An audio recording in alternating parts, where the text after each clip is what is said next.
So, a teacher in Kansas was just arrested for clapping at a city council meeting in opposition to a proposed data center in their community. Ladies and gentlemen, brothers and sisters, comrades and friends, my name is Dr. Ian Phillips, and we're going to show you guys this clip here today. It's absolutely insane. And then from there, we're going to talk about it because this is a clear violation of somebody's civil liberties. And, it's crazy that this is what our country is boiling down to. It's a prime example of how messed up our country has gotten. So, let's take a look here.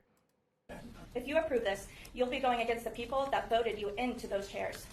Put us in front of money, put us in front of special matters, put us in front of you. We are who matter. We are the people, and the table belongs to us. Thank you. All right, next up. Ask him to leave. Can I? Chief, will you take the next person out that claps or anything, please? Thank you. Yes.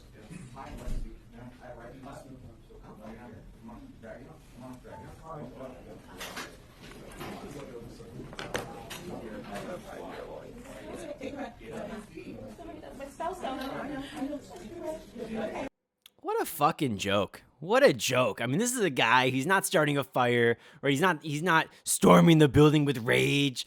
He's not, throwing tables, setting the American flag on fire here and waving it around in people's faces. He's not pulling a fire alarm. He's not unleashing some swarm of locusts. Instead, this is a man who applauds. He goes 1, 2, 3, 4, 5. And you know what the government does? They respond by sending multiple police officers to come over and physically drag him out of the room and throw him in jail. Right? Welcome to Emporia, Kansas, everybody, where democracy is apparently alive and well, provided that nobody makes a fucking noise. The teacher's name is a guy by the name of Lux Claridge. He is a 37-year-old and he teaches physics at Emporia High School. On July 22nd, he attends an Emporia City Commission meeting concerning the proposed Flint Hills Digital Campus, a hyperscale data center project that could eventually cover over 1,000 acres. That just shows you the true size of how big some of these giant projects can actually be. And before we continue here, let me make something clear. This was the city government and the police, not the school district.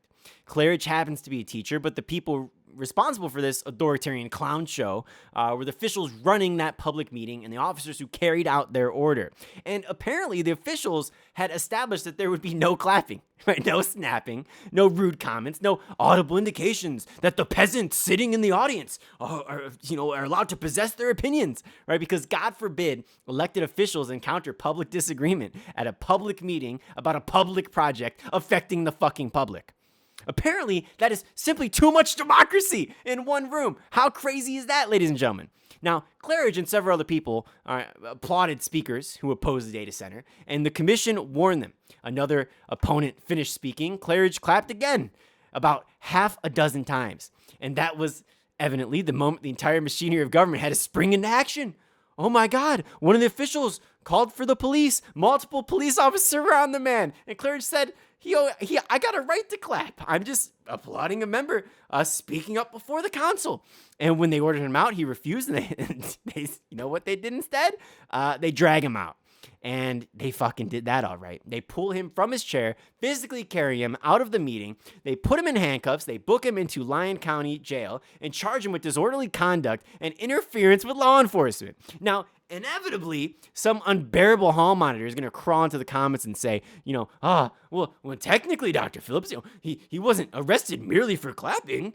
He was arrested because he refused to leave and the police ordered him to leave, bro. It's like, I understand that, I possess ears. I understand the sequence of events, but, why is he ordered out in the first place?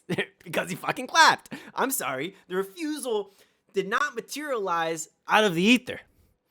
Police didn't approach him because he was juggling chainsaws or urinating in the middle of the floor.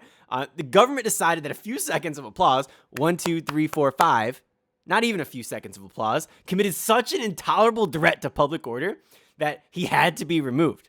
And when he refused to cooperate with that ridiculous command, they escalate the situation to an arrest, right? The distinction matters legally, but it does not make the original decision less deranged. This is how petty authoritarianism actually works. It rarely arrives wearing shirts that say so. Attention everybody, tyranny has arrived. No, it arrives wearing a name tag. It sits behind a desk, right? It clears its throats. It talks about procedure, decorum. We have to maintain order and we have to respect the process, ladies and gentlemen. And then it orders the armed police officers to drag you out as if they're the thought police. That's how it starts. This is how it always starts. And this is how it's going to be for generations to come until we speak up against this. When Orwell wrote his book back in 1948, right? Obviously, he wrote the famous book that we all know and love, 1984, perhaps his best work, although there's a good argument he did some other really good works.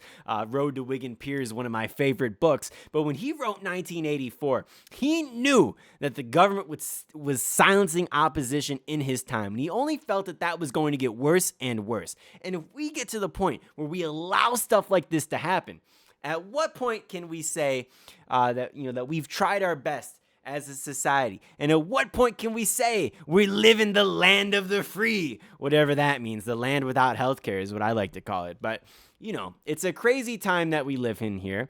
And I'm not going to sit here and argue about the data centers. Me personally, I don't really mind data centers that much as long as you put them in the middle of nowhere. Because obviously they're extremely loud. You can just go see the videos of them. They drain some resources, but I'm not necessarily completely opposed to a data center because, what do you want? China winning the AI race or do you want the United States to win the AI race? Valid. Am I wrong for saying so? Call me a little crazy here, but they have their place. But what I will tell you here today is that either way, people should be allowed to voice their opinions. We live in a society with freedom of speech. Freedom of speech. And when we don't protect freedom of speech, that's when it gets ripped away from us. And there's nothing we can do to stop it once it's gone. Right? Eventually, you'll live in a totalitarian state. And at that point, good luck.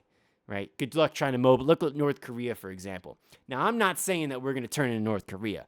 I'm not saying that. But what I am saying is eventually we could become a state like Russia, for example. And do you want to live there and, speak your mind freely? Most likely not. Now, there's exceptions to the rule. John Kiriakou, for example, I believe he had a deal with Russia, and he went there under the pretense that he can say whatever he wants.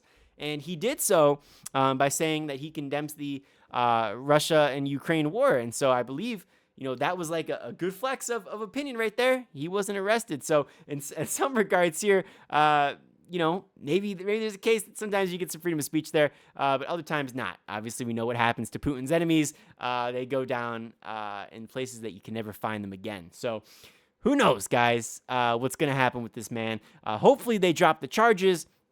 Crazy. I don't want to become like China. I don't want to become like Russia here. And so in order to avoid that, we kind of got to start speaking up here.